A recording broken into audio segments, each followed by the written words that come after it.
ಈಗ ಸಮಗ್ರ ಜೀವನ ಶೈಲಿ ಭಾಗವಾಗಿ ನಾವು ಒಂದು ಒಳ್ಳೆ ಅಂಶ ಅಂದ್ರೆ ಇವತ್ತಿನ ಕಾರ್ಯಕ್ರಮದಲ್ಲಿ ನಾವು ತಿಳ್ಕೊಂಡ್ಬೇಕಾದಂತ ಅಂಶ ಏನಂದ್ರೆ ಸ್ನೇಹಿತರೆ, ಒಂದು 5 ನಿಮಿಷ ಕಾಲ ಏನೇ ಪ್ರಾಣಾಯಾಮ ಮಾಡ್ಬೋದು, ಅಂದ್ರೆ ಯಾವ್ದಾವ್ದು ಪ್ರಾಣಾಯಾಮ ನಾವು ಮಾಡ್ಕೋಬಹುದು ಅಂತ ನೋಡೋಣ.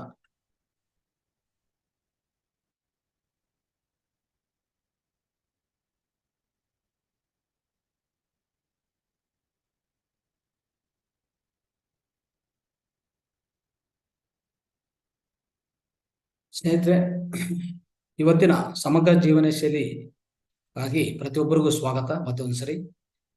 ಪ್ರಾಣಾಯಾಮ ಬಗ್ಗೆ ತಿಳ್ಕೊಳ್ಳೋಣ. ಪ್ರಾಣಾಯಾಮ ಈಗಾಗಲೇ ನಾವು ಪ್ರತಿದಿನ ಒಂದು ಅನುಲೋಮ ವಿಲೋಮ ಪ್ರಾಕ್ಟೀಸ್ ಮಾಡ್ತೀವಿ, ಹೌದಾ?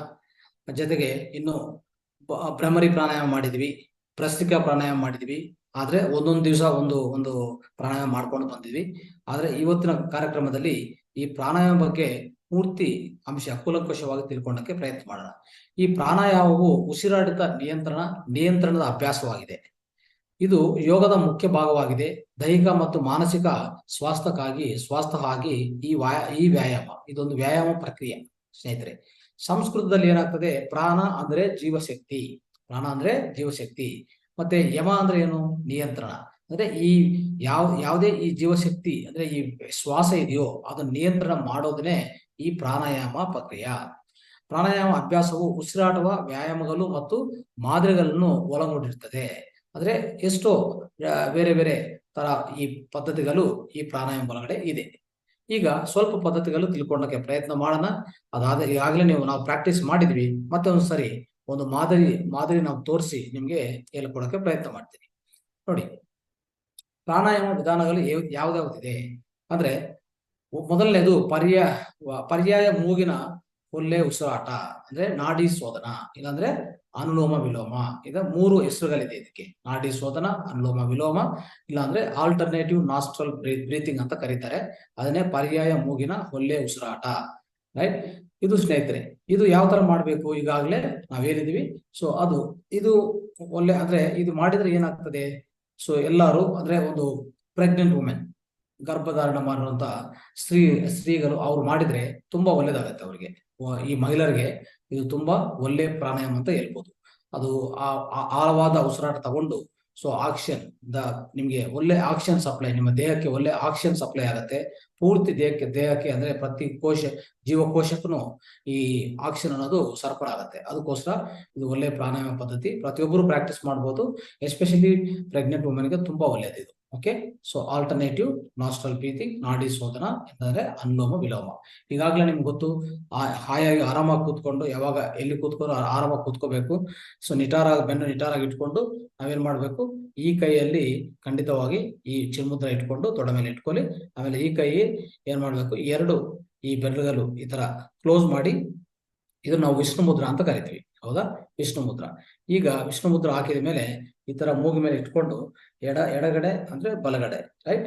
ಎಡಗಡೆ ಬಲಗಡೆ ಈ ತರ ಎರಡನ್ನು ಈ ತರ ಇಟ್ಕೊಳ್ಳಿ. ಇದು ನಿಮ್ಮ ಹೆಬ್ಬೆರಳಿರ್ಲಿ, ಮತ್ತೆ ಈ ಉಂಗರ ಬೆರಳು ಇಟ್ಕೊಳ್ಳಿ. ಆದ್ಮೇಲೆ ಈ ಎಡಗಡೆಯಿಂದ ನಾವು ಉಸಿರಾಟ ತಗೊಂತೀವಿ. ಆಳವಾದ ಉಸಿರಾಟ ತಗೊಂಡು ಸ್ವಲ್ಪ ನಿಯಂತ್ರಣ ಮಾಡ್ಕೊಂಡು ಅವಾಗ ಇದು ಕ್ಲೋಸ್ ಮಾಡ್ಕೊಂಡು ಮತ್ತೆ ರೈಟ್ ಇಂದ ಸ್ಲೋ ಆಗಿ ಬಿಡಬೇಕು. ಅವಾಗ ಈ ನಮ್ಮ ಹೆಬ್ಬೆರಳಿನಿಂದ ತೆಗಿಬೇಕು.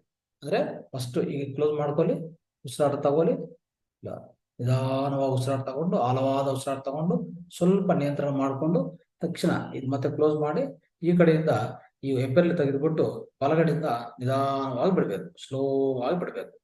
ಈ ತರ ಇದು ಒಂದು ರೌಂಡ್, ಈ ತರ ಒಂದು 4 ರೌಂಡ್ ಮಾಡ್ಕೊಳ್ಳಿ. ಮತ್ತೆ ನೆಕ್ಸ್ಟ್ ಟೈಮ್ ಏನ್ ಮಾಡ್ಬೇಕಂದ್ರೆ, ನಾವು ಈ ಕಡೆ ಈ ಎಡಗಡೆ ಕ್ಲೋಸ್ ಮಾಡಿ ಬಲಗಡೆಯಿಂದ ನಾವು ಉಸಿರಾಟ ತಗೊಂತೀವಿ. ಸ್ಲೋ ಆಗಿ ತಗೊಂಡು ಸ್ವಲ್ಪ ನಿಯಂತ್ರಣ ಮಾಡ್ಕೊಂಡು ಆಮೇಲೆ ಇದು ಕ್ಲೋಸ್ ಮಾಡಿ ಈ ಎಡಗಡೆಯಿಂದ ಮತ್ತೆ ಸ್ಲೋ ಆಗಿ ಬಿಡಬೇಕು.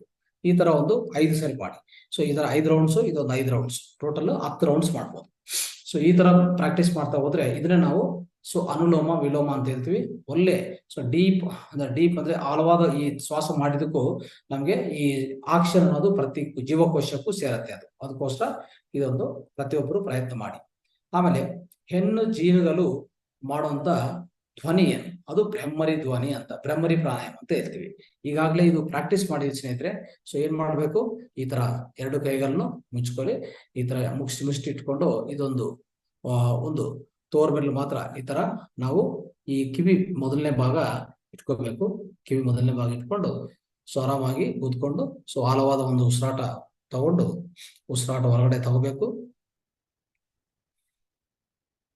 ಆಮೇಲೆ ನಾವು ಧ್ವನಿ ಮಾಡ್ಬೇಕು. ಅಂದ್ರೆ ಈ ಬ್ರಹ್ಮರಿ ಅಂದ್ರೆ ಏನಂದ್ರೆ ಈ ಹೆಣ್ಣು ಜೀನಿ ಏನ್ ಧ್ವನಿ ಮಾಡ್ತದೋ ಆ ತರ ಧ್ವನಿ ಸೊ ನಮ್ಮ ಗಂಟಲಿಂದ ನಾವು ಮಾಡ್ತಾ ಹೋಗ್ತೀವಿ.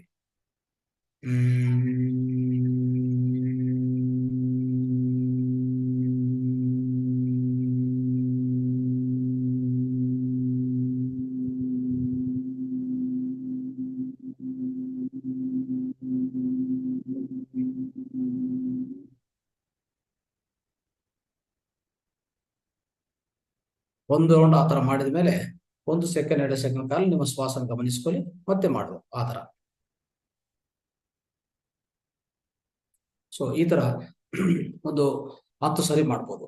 10 ರೌಂಡ್ಸ್ ನೀವು ಪ್ರಾಕ್ಟೀಸ್ ಮಾಡ್ಬೋದು ಮನೆಯಲ್ಲಿ. ಇದೆಲ್ಲ ಪ್ರತಿದಿನ ಬೆಳಗ್ಗೆ ಎದ್ದಿದ ಮೇಲೆ ನೀವು ಒಂದು ಗ್ಲಾಸ್ 2 ಗ್ಲಾಸ್ ನಾವು ಈಗಾಗಲೇ ಹೇಳಿದ್ವಿ, ನಾವು ಅಂದ್ರೆ ನೀರು ಕುಡಿಯೋ ವಿಧಾನ ಹೇಳಿದ್ವಿ. ಸೊ ಆತರ ಮಾಡ್ಕೊಂಡು ಆಮೇಲೆ ಈ ಪ್ರಾಣಾಯಾಮ ಮಾಡ್ಕೊಳ್ಳಿ, ಸ್ವಲ್ಪ ಯೋಗಾಸನ ಮಾಡ್ಕೊಳ್ಳಿ, ಆಮೇಲೆ ಯೋಗಾಸನ ಮಾಡಿ ಪ್ರಾಣಾಯಾಮ ಮಾಡಿ ಆಮೇಲೆ ಅಂತರ್ಮುಖ ಪ್ರಾಣಾಯಾಮ ಮಾಡಿದ್ರೆ ಆಮೇಲೆ ತಕ್ಷಣ ಈ ಧ್ಯಾನ ಅನ್ನೋದು ನೀವು ಪ್ರಾರಂಭಿಸಬಹುದು. ಈ ತರ ಮಾಡ್ಕೊಂತ ಹೋದ್ರೆ ನಿಜವಾಗಿ ನಮ್ಮ ಶ್ವಾಸಕ್ಕೆ ಸಂಬಂಧ ಏನೇ ಶ್ವಾಸಕೋಶಗಳು ಏನೇ ಸಮಸ್ಯೆಗಳಿದ್ರು, ಈಗಾಗಲೇ ಸಿಟೀಸ್ ಅಲ್ಲಿ ಯಾವುದೇ ಗಾಳಿ ಅನ್ನೋದು ಸರಿಯಾಗಿಲ್ಲ, ಅಂದ್ರೆ ಆಕ್ಸಿಜನ್ ಸರಿಯಾಗಿ ಸಪ್ಲೈ ಆಗ್ತಾ ಇಲ್ಲ, ಆಕ್ಸಿಜನ್ ಅನ್ನೋದು ಸರಿಯಾಗಿ ಲಭ್ಯವಿಲ್ಲ ಈ ಸಿಟೀಸ್ ಅಲ್ಲಿ. ಸೊ ಎಷ್ಟೋ ಕಾಲುಷ್ಯ ಎಷ್ಟೋ ಈ ಪೊಲ್ಯೂಷನ್ ಜಾಸ್ತಿ ಆಗಿದೆ ಸ್ನೇಹಿತರೆ. ಸೊ ಅಂತ ಪ್ರದೇಶದಲ್ಲಿ ಈ ಪ್ರಾಣಾಯಾಮಗಳು ಮತ್ತೆ ಅಂತರ್ಮುಖ ಪ್ರಾಣಾಯಾಮಗಳು ತುಂಬಾ ಚೆನ್ನಾಗಿ ಕೆಲಸ ಮಾಡ್ತದೆ. ಓಕೆ, ಸೊ ಇದು ಹೆಣ್ಣು ಜೀವಿಗಳಿಂದ ಗುಣಗುವ ಧ್ವನಿ ಮತ್ತೆ ಬ್ರಹ್ಮರಿ ಪ್ರಾಣಾಯಾಮ. ಆಮೇಲೆ ನೋಡಿ, ನೆಕ್ಸ್ಟ್ ನಾವು ತಿಳ್ಕೊಬೇಕಾಗಿರೋದು ಭಸ್ತ್ರಿಕಾ ಪ್ರಾಣಾಯಾಮ ವಿಧಾನ. ಭಸ್ತ್ರಿಕಾ ಪ್ರಾಣಾಯಾಮ ವಿಧಾನ ಅನ್ನೋದು ಈಗಾಗಲೇ ಹೇಳಿದ್ದೀನಿ. ಭಸ್ತ್ರಿಕಾ ಪ್ರಾಣಾಯಾಮ ಮಾಡುವಾಗ ಏನಾಗ್ತದೆ, ನಾವು ಉಸಿರಾಟನು ಸೊ ಒಂದು ದೀರ್ಘವಾದ ಉಸಿರಾಟ ಸ್ವಲ್ಪ ವೇಗವಾಗಿ ತಗೊಂತೀವಿ. ಈ ವೇಗವಾಗಿ ನಾವು ಉಸಿರಾಟ ತಗೊಂಡು ಮತ್ತೆ ಸ್ವಲ್ಪ ನಿಯಂತ್ರಣ ಮಾಡಿ ಮತ್ತೆ ಬಿಡುವಾಗನು ಸೊ ಸಡನ್ ಆಗಿ ಅಂದ್ರೆ ಸೊ ವೇಗವಾಗಿ ನಾವು ಈ ಉಸಿರಾಟನ ಬಿಡ್ತೀವಿ. ಅವಾಗ ಏನಾಗ್ತದೆ, ಈ ಉಸಿರಾಟ ಅನ್ನೋದು ಸೊ ವೇಗವಾಗಿ ಒಳಗಡೆ ಹೋಗಿ ದೀರ್ಘವಾಗಿ ಹೋಗಿ ಮತ್ತೆ ಉಸಿರಾಟ ಆಚೆ ಕಡೆ ಬರುವಾಗ ಎಷ್ಟೋ ಮಾಲಿನ್ಯಗಳು ಈ ಶ್ವಾಸದ ಕೋಶ ಶ್ವಾಸದ ಅಂಗಗಳು ಎಲ್ಲಾನು ಸೊ ಒಂದು ಸಲ ನಿಯಂತ್ರಣಕ್ಕೆ ಬರ್ತದೆ. ಆಮೇಲೆ ಯಾವುದೇ ನಿಮ್ಮ ಮಾನಸಿಕ ಒತ್ತಡ ಇದ್ರೂ ಅದೆಲ್ಲ ತೆಗೆದಾಗ್ತದೆ ಸ್ನೇಹಿತರೆ. ಸೊ ಅದಕ್ಕೋಸ್ಕರ ಈ ಪ್ರಾಣಾಯಾಮ ಪದ್ಧತಿನು ಸೊ ತುಂಬಾ ಇಂಪಾರ್ಟೆಂಟ್. ಆದ್ರೆ ಇದು ಪ್ರೆಗ್ನೆಂಟ್ ವುಮನ್ ಮಾಡಬಾರ್ದು. ಓಕೆ, ಪ್ರೆಗ್ನೆಂಟ್ ವುಮೆನ್ ಮಾಡಬಾರ್ದು. ಅದೊಂದ್ರು ಅವರು ಇದೊಂದು ನಿಯಂತ್ರಣ ಮಾಡ್ಕೋಬೇಕು ಸ್ನೇಹಿತರೆ. ಸೊ ಈ ಭಸ್ತ್ರಿಕಾ ಪ್ರಾಣಾಯಾಮ ಈಗಾಗಲೇ ನಾವು ನೋಡಿದ್ವಿ. ಮತ್ತೆ ಒಂದು ರೌಂಡ್ ತೋರಿಸ್ತೀನಿ, ಆಮೇಲೆ ನೀವು ಸೊ ಅದು 5 ಸರಿ 6 ಸರಿ ಇಲ್ಲಾಂದ್ರೆ 10 ಸರಿನೂ ನೀವು ಪ್ರಾಕ್ಟೀಸ್ ಮಾಡ್ಕೊಳ್ಳಿ ಮನೆಯಲ್ಲಿ. ಓಕೆ, ಆರಾಮಾಗಿ ನಿಜಾರ ಕೂತ್ಕೊಂಡು ಸೊ ಈ ತರ ಚಿನ್ಮುದ್ರ ಇಲ್ಲ, ಇದು ಈ ತರ ಏನ್ ಮಾಡು, ಮುಷ್ಟಿ ಅನ್ನೋದು ತಮ್ಮ ಈ ಭುಜಗಳೇನಿದೆಯೋ ಆ ಲೆವೆಲ್ಗೆ ಈ ತರ ಇಟ್ಕೊಂಡು ನಾವೇನ್ ಮಾಡ್ಬೇಕು, ಉಸಿರಾಟ ವೇಗವಾಗಿ ತಗೊಂಡುವಾಗ ಈ ಕೈ ಮೇಲೆ ಸಾಸ್ತಾ ಟಾಪ್ ಅಲ್ಲಿ ಈ ತರ ಓಪನ್ ಮಾಡ್ಬೇಕು. ಓಕೆ ನೋಡಿ, ಈ ತರ ಕೆಳಗಡೆ ತಗೊಂಡುವಾಗ ಏನ್ ಮಾಡ್ಬೇಕು, ನಾವು ಮತ್ತೆ ಮುಷ್ಟಿ ಹಾಕೊಂಡು ಈ ನಮ್ಮ ಏನ್ ಉಸಿರಾಟ ತಗೊಂಡಿದ್ದು ಅದು ಸಡನ್ ಆಗಿ ಬಿಡ್ಬೇಕು. ಆಯ್ತಾ, ಮತ್ತೆ ಉಸಿರು ನೋಡ್ಕೊಳ್ಳಿ.